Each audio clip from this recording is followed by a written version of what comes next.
Audio 3 वृक्षारोपण एक पुनीत पुण्य। लेखक पंडित श्री राम शर्मा आचार्य। वृक्षों से आर्थिक लाभ भी कम नहीं। आंध्र प्रदेश के नलगोंडा जिले के एक एरा पहाड़ गांव के श्री सुधीर रेड्डी को 1965 में आम के लिए उद्यान पंडित की उपाधि से विभूषित किया गया। इस समाचार ने वृक्षारोपण और उत्पादन के प्रति सैकड़ों लोगों का ध्यान आकर्षित किया। कृषि में अधिक लाभ है, फल उत्पादन में कम। इस भ्रांत धारणा को श्री सुधीर रेड्डी ने खंडित करके रख दिया। 26 वर्षीय युवक रेड्डी के पास इस समय 260 हेक्टेयर भूमि में आम के बगीचे हैं। उनमें मलजोआ, नीलम, वैनिशान, तोतापरी और अल्फांजो बहुसंख्यक जातियों के आमों के वृक्ष हैं। पढ़ने लिखने के बाद श्री रेड्डी को 1949 में बाग लगाने की धुन सवार हुई। उनकी 380 हेक्टेयर जमीन बंजर पड़ी थी। गांव में हर किसान के पास कुछ न कुछ बंजर या कम उपजाऊ जमीन होती है। चाहे तो उसका वृक्षारोपण में अच्छा उपयोग किया जा सकता है, किंतु आलस्यवश लोग उस भूमि का उपयोग नहीं कर पाते। श्री रेड्डी के पास उस समय एक भी आम का पेड़ नहीं था। उन्हें इस बीच वृक्षारोपण की उपयोगिता का परिचय मिला तो उन्होंने उसमें सक्रिय रुचि ली। प्रारंभ में उन्होंने 8 हेक्टेयर भूमि में आम के वृक्ष उगाए, कुछ में चीकू आदि के पौधे लगाए। उनकी पर्याप्त देखभाल, सिंचाई और गुड़ाई भी की। उसके परिणाम थोड़े ही दिनों में देखने को मिले। 1965 में जब उन्होंने आम उत्पादन प्रतियोगिता में भाग लिया, उनके कुछ पेड़ों में 5000 तक आम पाए गए। आम देखने में सुंदर, बड़े और स्वादिष्ट होते हैं। इनसे श्री सुधीर रेड्डी को लगभग 2500 प्रति हेक्टेयर की आय होती है। बाग और वृक्ष लगाने में जमीन फंसने का जिन्हें डर रहता है, उन्हें इस समाचार से प्रकाश मिलेगा कि वृक्षों से मनुष्य को न कभी घाटा हुआ न होगा। उनसे जलाने के लिए लकड़ियां मिलती है, छतें पाटने के लिए शहतीरें और धनिया मिलती है। खाने और विक्रय के लिए भी स्वादिष्ट फल उपलब्ध होते हैं। औषधियां और तेल आदि मिलते हैं। सैकड़ों लोगों का जीवन लकड़ी, फल आदि के विक्रय के द्वारा वृक्षों पर ही आधारित रहता है। गांव में फसलों की रक्षा और सुशीतल छाया के लिए भी यह वृक्ष अत्यंत उपयोगी और आवश्यक है। वृक्षों की उपयोगिता का लाभ उठाने के लिए सरकारी तौर पर वन विभाग ही काम करता है।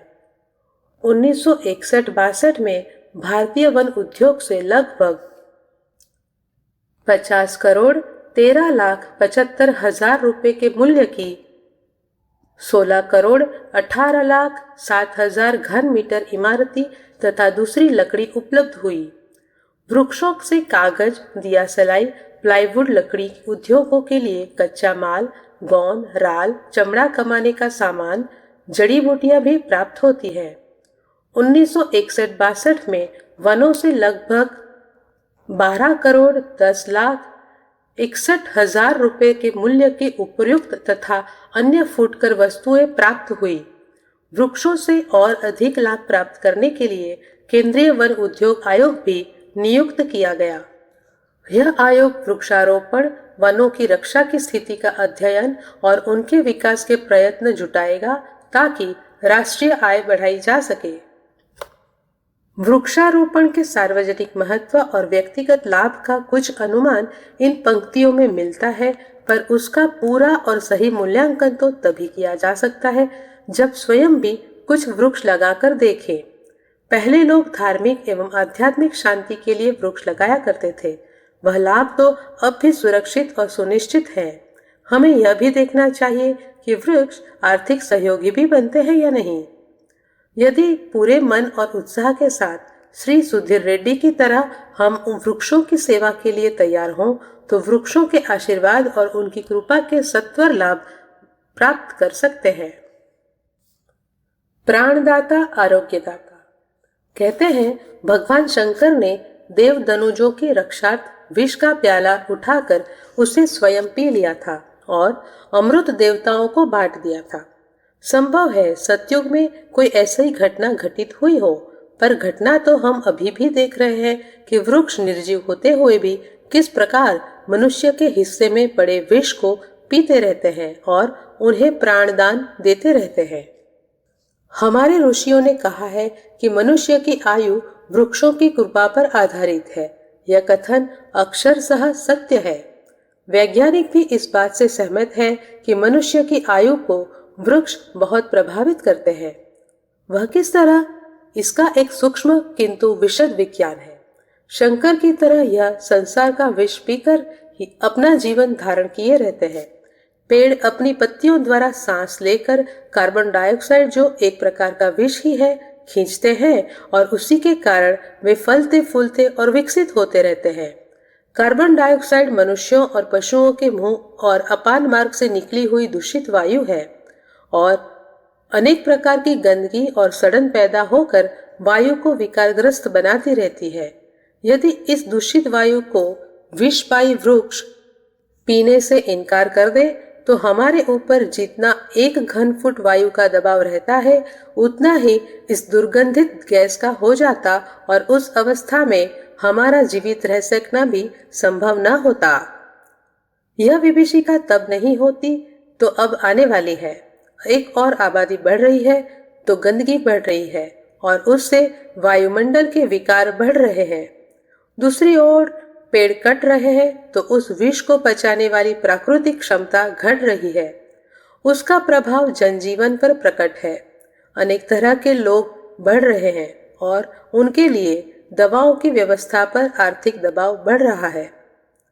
फिर भी रोगियों की संख्या कम नहीं हो रही है। अब निरोग व्यक्तियों की संख्या उंगलियों में गिनने योग्य बनती चली जा रही है। शरीर के किसी न किसी हिस्से के रोगी प्रायः सभी हैं। किसी का पेट ठीक नहीं, किसी का दिल ठीक नहीं, किसी का मस्तिष्क काम नहीं करता, किसी के फेफड़े। तात्पर्य यह है कि रोग बढ़ रहे हैं और जो निरोग हैं उनके भी स्वास्थ्य भी सैरों में ही तोलने योग्य शेष रहा है। भीम, हनुमान, बाली, अंगद, घटोत्कच जैसे ब्रज शरीर वाले अब कहीं देखने को नहीं मिल रहे। इसका कारण खाद्य की कमी, पौष्टिकता का अभाव नहीं वरन प्राकृतिक दबाव है। अब कोई अच्छा से अच्छा खाकर और पूर्ण संयमित रहकर भी भीमसेन या बजरंगबली नहीं बन सकता। वृक्षों में जितनी क्षमता है उतना विष पी रहे हैं। विष की मात्रा बढ़े और वृक्ष घटे तो उनका क्या दोष? दोष मनुष्य जाति का है जो अपने जागृत शंकर पर जल डालने की अपेक्षा उन पर कुल्हाड़ी चलाती है। वृक्ष है जो इतनी मार खाकर भी अपने धर्म से विचलित नहीं होते। ये केवल विष नहीं पीते, प्राणदान भी देते हैं। वृक्ष एक और कार्बन डाइऑक्साइड पीते हैं तो दूसरी ओर ऑक्सीजन गैस छोड़ते हैं। ऑक्सीजन प्रकृति से पर्याप्त मात्रा में मनुष्य या अन्य प्राणियों को उपलब्ध न हो तो वे एक दिन भी जीवित न रह सकते। श्वास द्वारा प्राप्त होने वाला यह अमृत हमें बहुत करके वृक्ष वनस्पतियों द्वारा ही प्राप्त होता है। इस बात को जानते हुए भी लोग वृक्ष काटते हैं और उनकी संख्या दिनों दिन कम करते जा रहे हैं। यह बड़ी चिंता की बात है। वृक्ष या धन्वंतरी, संसार में जितनी वनस्पति है वह सब औषधि रूप है, ऐसा आयुर्वेद ग्रंथों में बताया गया है। इस रूप में छोटे बड़े सभी पेड़ पौधे मनुष्य जाति की सेवा करते हैं। अनेक वृक्षों के फल जैसे बेल, आंवला, नीम, बहेड़ा आदि औषधियों में प्रयुक्त होते हैं।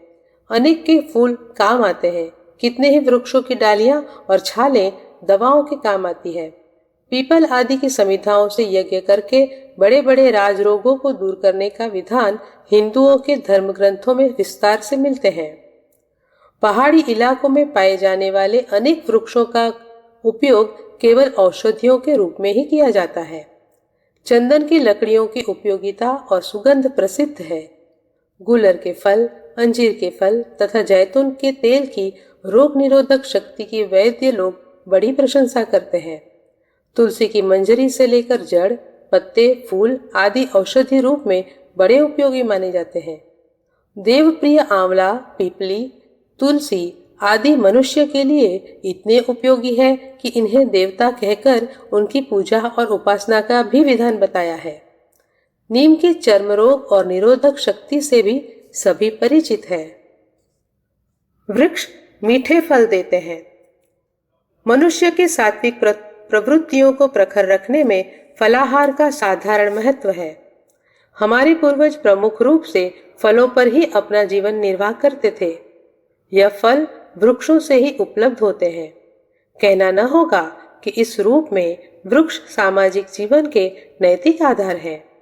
व्रत और त्योहारों पर फलाहार करने की आज भी परंपरा शेष बनी हुई है, पर अब वह न के बराबर है। तीखे, नमकीन, कसैले और गरिष्ठ अन्नाहार पर लोगों की रुचि बढ़ रही है, तो उससे लोगों के स्वास्थ्य और मानसिक स्थिति पर भी अच्छा प्रभाव नहीं पड़ रहा है। स्वास्थ्य की दृष्टि से भी फलों का महत्व असाधारण है। चिकित्सा शास्त्रियों का मत है कि यदि मनुष्य को फलों के साथ दूध की पर्याप्त मात्रा मिलती रहे तो फल उसके पूर्ण आहार का काम दे सकते हैं और मनुष्य जीवन भर पूर्ण स्वस्थ व निरोगी बना रह सकता है। इसका कारण यह है कि उनमें विटामिन्स और शक्ति तत्वों की पर्याप्त मात्रा तो होती है, साथ ही फलों के रेशे में एक विशेष गुण यह होता है कि यह मल नहीं बढ़ाता, वरन उसे आमाशय से मल द्वार की ओर धकेल देता है। मलाधार साफ रहने से पेट में गैस बनना, पाचन क्रिया की खराबी, मानसिक विक्षिप्तता, उदरशूल आदि किसी तरह के रोग की संभावना नहीं। कुछ फल तो पेट के लिए औषधि से भी अधिक गुणकारी होते हैं।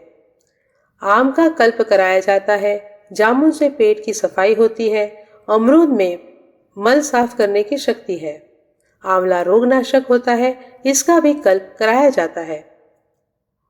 एक अनार 100 बीमार की कहावत से सभी परिचित है। सेब, अंगूर, मौसमी, माल्टा, संतरा की शक्ति से सभी परिचित है। पपीता, आलू बुखारा, अनानास, बग्गू गोसा, नाशपाती, लीची, चीकू इनके स्वास्थ्यवर्धक गुणों से सभी लाभ उठाते हैं। इन फलों में रस, रक्त तो उष्णता, शक्ति और प्रखरता प्रदान करने वाले सभी गुण मिल जाते हैं। वृक्ष न हो तो यह प्रकृति का अमृत मनुष्य को कहां से उपलब्ध हो। वृक्ष हमें रसदार, मीठे, स्वादिष्ट तरह तरह के फल प्रत्येक ऋतु में प्रदान करते हैं। इनकी इन सेवाओं की जितनी अधिक सराहना की जाए और कृतज्ञता प्रकट की जाए वह कम ही है।